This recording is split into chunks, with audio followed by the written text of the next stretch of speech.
Di benak publik yang diingat bukan lagi makan siang gratis. Di benak emak-emak yang diingat bukan lagi perumahan rakyat. Yang diingat oleh BEM bukan lagi pendidikan gratis. Yang diingat adalah kapan Jokowi dihukum.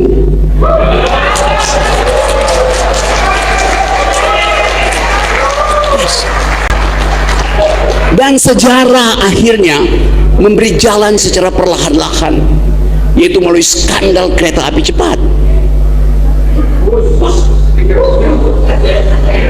Jadi akhirnya kita harus kumpulkan energi untuk melihat hambatan psikologis kita adalah tidak mampu untuk mengucapkan ada yang salah selama 10 tahun sehingga kita miskin hari ini, sehingga demokrasi tidak tumbuh hari ini, sehingga BEM, mak-mak segala macam itu masih menggerutu hari ini. Kan backman itu yang kita sebut deep psikologinya ada di situ. Dan kelihatannya mulai terjadi pembentukan opini bahwa memang mesti ada yang dihukum, bukan karena dendam, sebagai pelajaran bahwa kesalahan kebijakan boleh aja, tapi kalau kesalahan kebijakan itu dimaksudkan untuk ngumpulin uang, nah itu mesti dipersoalkan. Dan kelihatannya soal WUS ini akan jadi burning issue untuk memulai satu tradisi bahwa di dalam demokrasi, bahkan pemerintahan yang mendampingi pemerintahan existing hari ini di masa lalu berbuat korupsi, tetap pemerintahan yang existing hari ini periksa dong itu. Yes, Pak Prabowo mesti demi demokrasi, demi keadilan, demi kesetaraan, izinkan aparat untuk memulai memeriksa skandal WUS ini. That's point. Mau saya berdiri kayak Budiman apa saya duduk seperti lawan? Oke. Orang kiri harus berdiri. Orang kiri harus berdiri. Orang kanan duduk jadi komisaris. Oke. Tadi saya nggak punya satupun akun sosial media. Jadi yang diterangkan tadi itu pasti bohong itu. Tetapi nama saya dipakai mungkin ada 50 sosial media. Bahkan ada sosial media yang mempromosikan obat kuat. Pakai nama saya tuh. Ngaco tuh. Padahal iya. Padahal saya tidak punya problem dengan ereksi.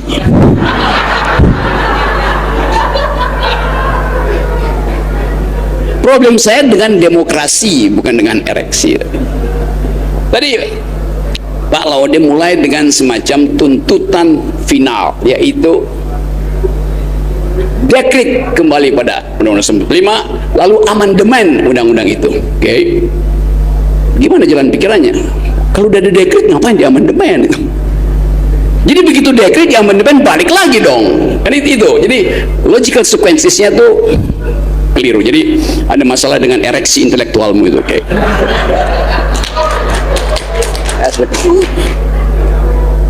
Saya ingin terangkan satu bagian yang sekarang kita mau tuntut sebetulnya bukan keterangan deskriptif, tapi konsistensi ideologis dari program-program presiden. Kan itu dasarnya.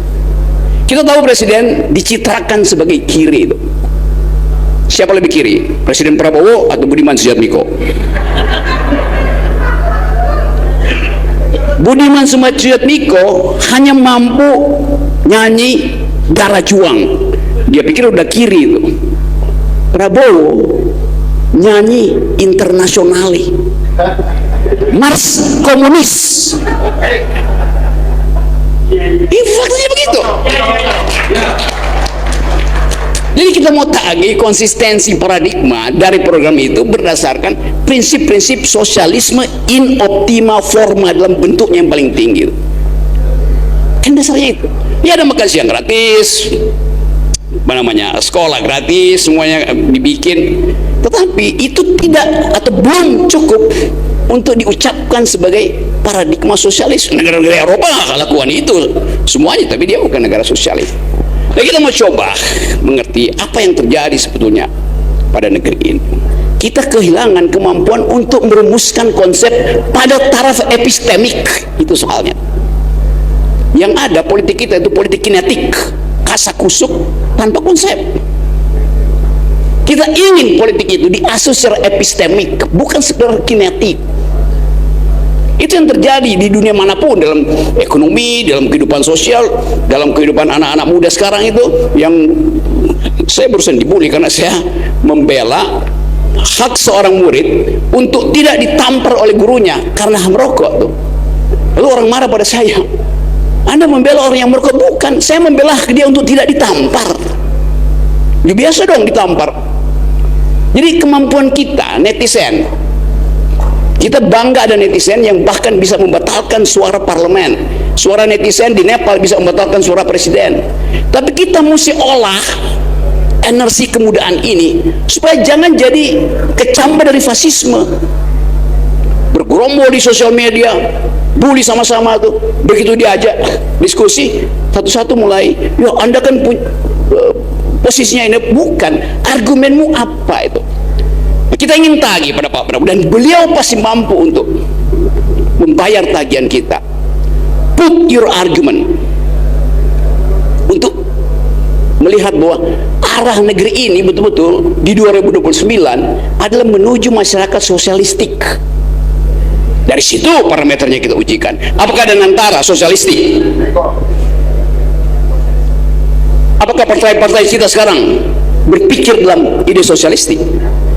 Kan itu konsistensi dari sebuah rejim. Disebut rejim karena dia utuh secara ideologis. Jadi kalau kita sekarang bicara tentang demokrasi, apakah Pak Prabowo demokratis? Pasti. Dia pertama kali presiden yang memberi amnesti. Itu adalah input terhadap demokrasi. Prabowo menginputkan sesuatu di dalam demokrasi, yaitu amnesti terhadap mereka yang berbeda secara politik. Itu poin bagus betul tuh. Poin kedua, beliau berhasil untuk menahan godaan menerbitkan darurat militer.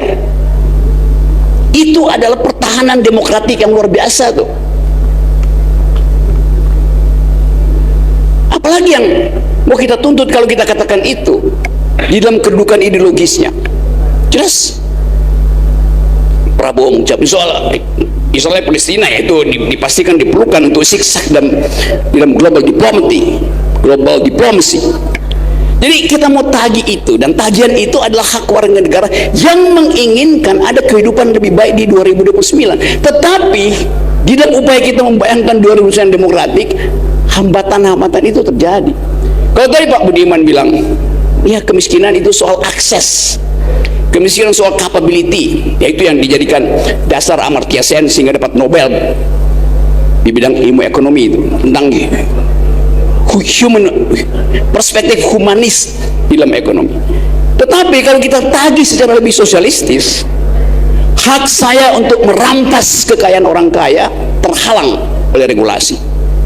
Kenapa dihalangi? Coba. Bahkan yang terjadi adalah market ekonomi diselundupkan oleh Bahlil menjadi market society.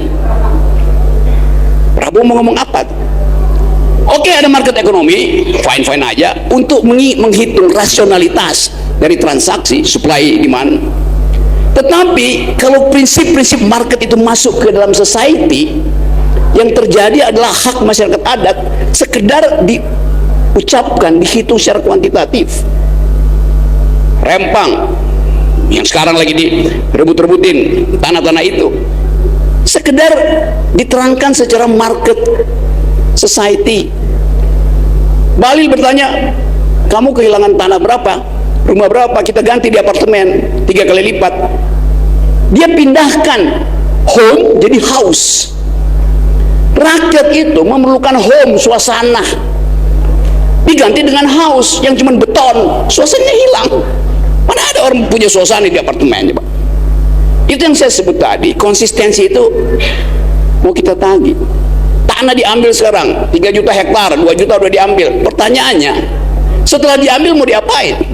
Oh, konservasi. Kalau konservasi yang diambil dari ilegal sawit segala macam itu, konservasi artinya kembalikan pada pemilih awal. Siapa pemilih awal? Bukan ular, semut, gajah, sungai, pohon.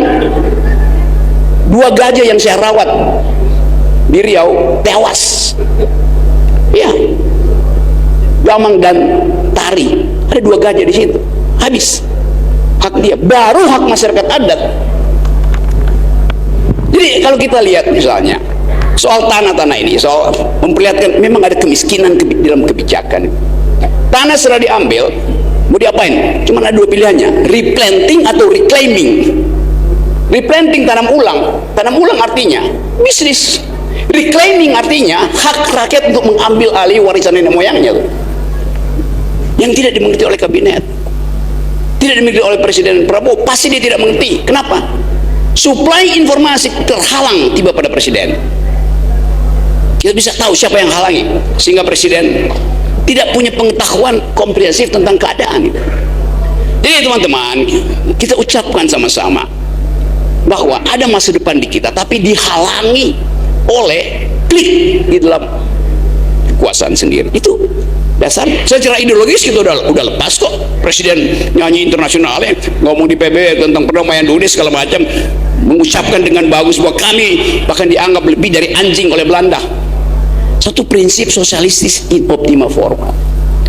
Tetapi ketika kita mulai melihat fakta bahwa kita menginginkan lebih banyak demokrasi, mulai ada yang terganggu. Apa yang terjadi hari-hari ini?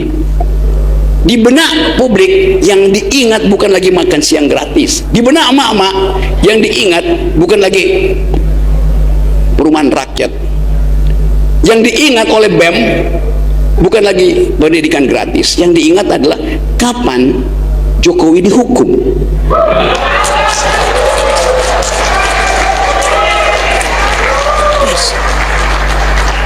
Dan sejarah akhirnya memberi jalan secara perlahan-lahan, yaitu melalui skandal kereta api cepat.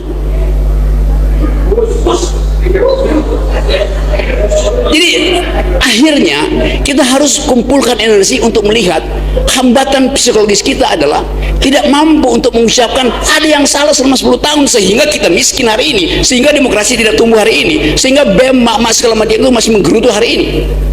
Kan Batman itu yang kita sebut deep psikologinya ada di situ. Dan kelihatannya mulai terjadi pembentukan opini bahwa memang mesti ada yang dihukum, bukan karena dendam, sebagai pelajaran bahwa kesalahan kebijakan boleh aja, tapi kalau kesalahan kebijakan itu dimaksudkan untuk ngumpulin uang, nah itu mesti dipersoalkan. Dan kelihatannya soal WUS ini akan jadi burning issue untuk memulai satu tradisi bahwa di dalam demokrasi, bahkan pemerintahan yang mendampingi pemerintahan existing hari ini di masa lalu berbuat korupsi, tetap pemerintahan yang existing hari ini periksa dong itu. Yes, Pak Prabowo mesti demi demokrasi, demi keadilan, demi kesetaraan, izinkan aparat untuk memulai memeriksa skandal WUS ini. Yes, point. Jadi sekali lagi, kalau ada orang yang bertanya, Rocky Gerung pro kereta cepat apa tidak?